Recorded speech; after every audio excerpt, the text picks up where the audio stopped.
The inspiration for the following story came from reading the recollections of friends from the Vienna community. It's fascinating that they remembered the story of a man I never met, but whose name was held in high regard in that town many years ago when I became pastor there.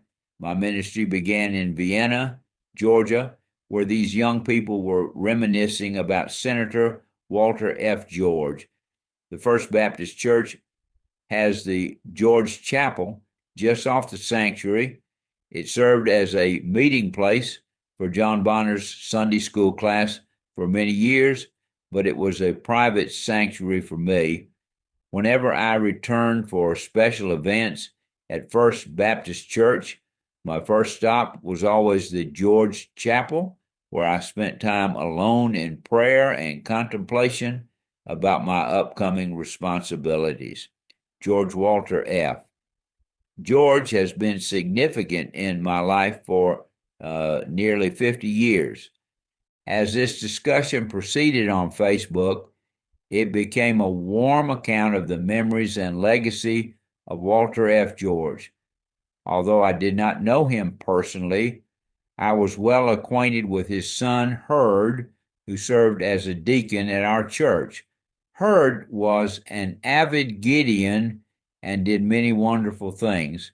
I spent many hours with Herd, visiting and engaging in activities that were very important to me.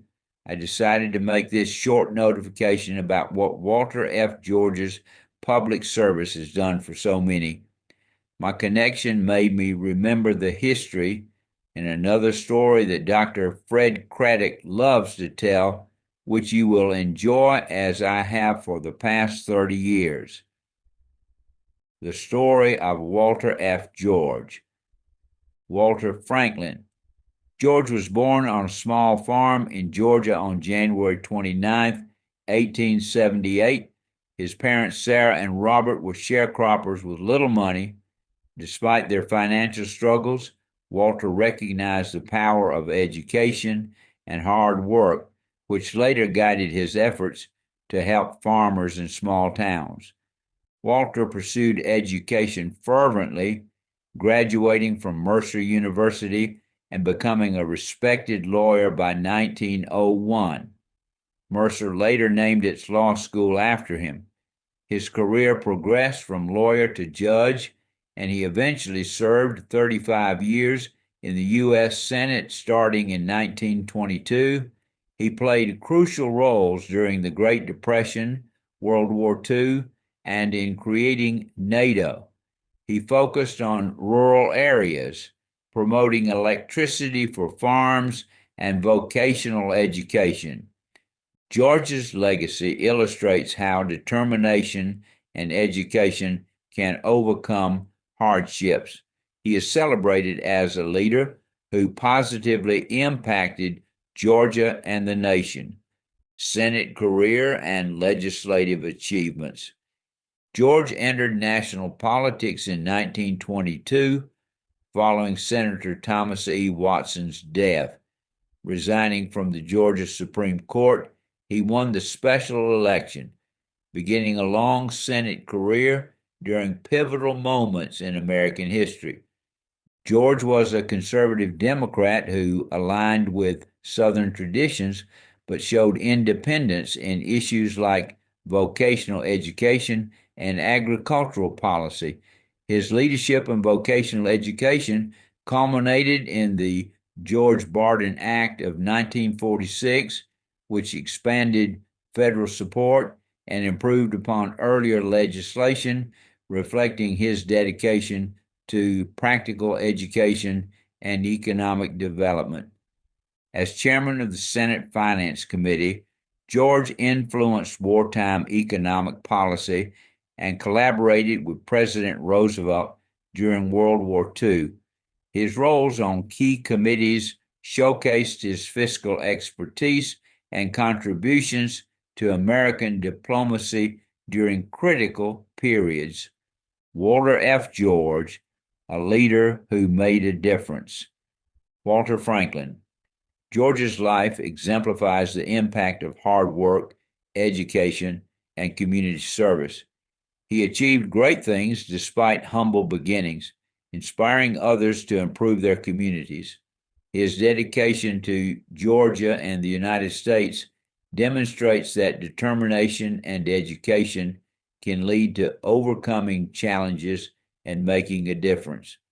One of the Facebook participants shared the memory of his grandfather taking him breakfast, where they ate with Senator George. At the time, he didn't understand the significance of that event.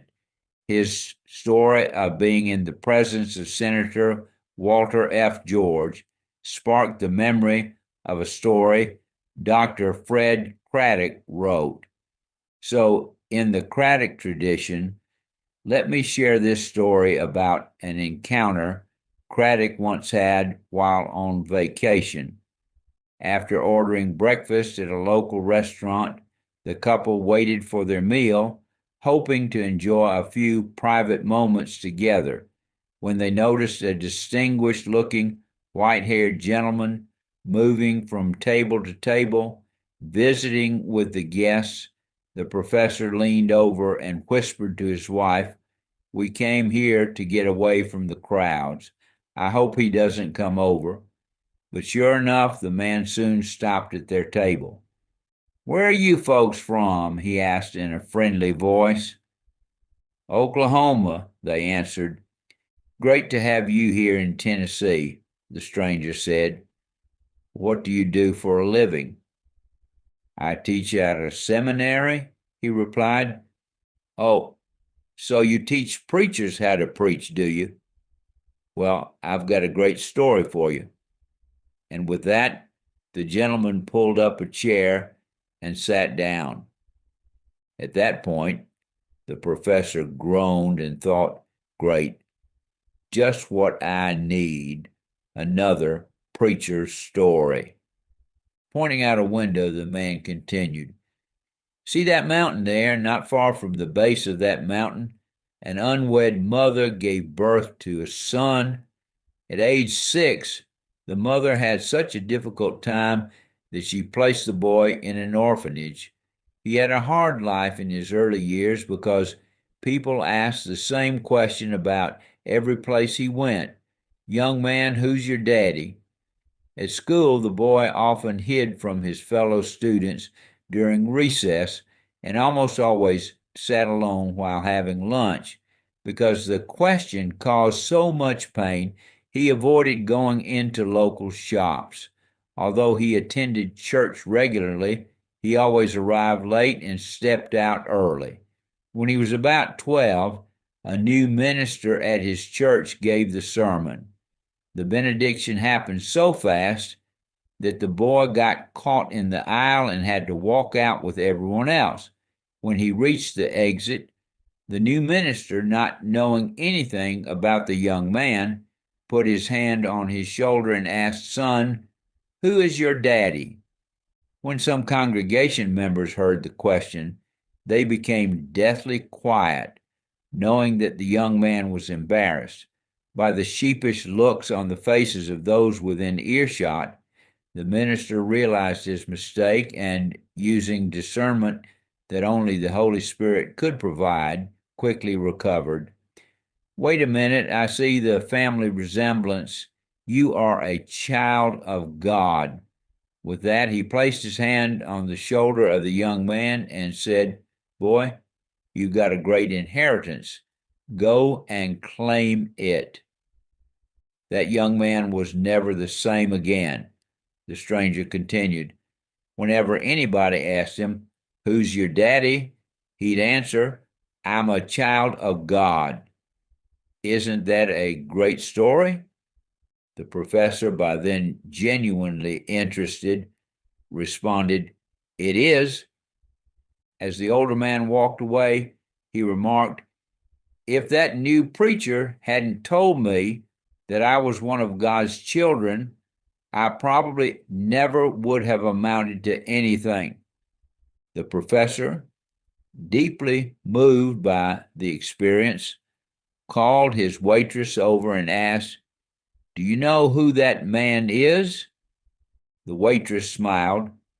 Everybody round here knows that man. He lives just down the road. That's Ben Hooper, the former governor of Tennessee.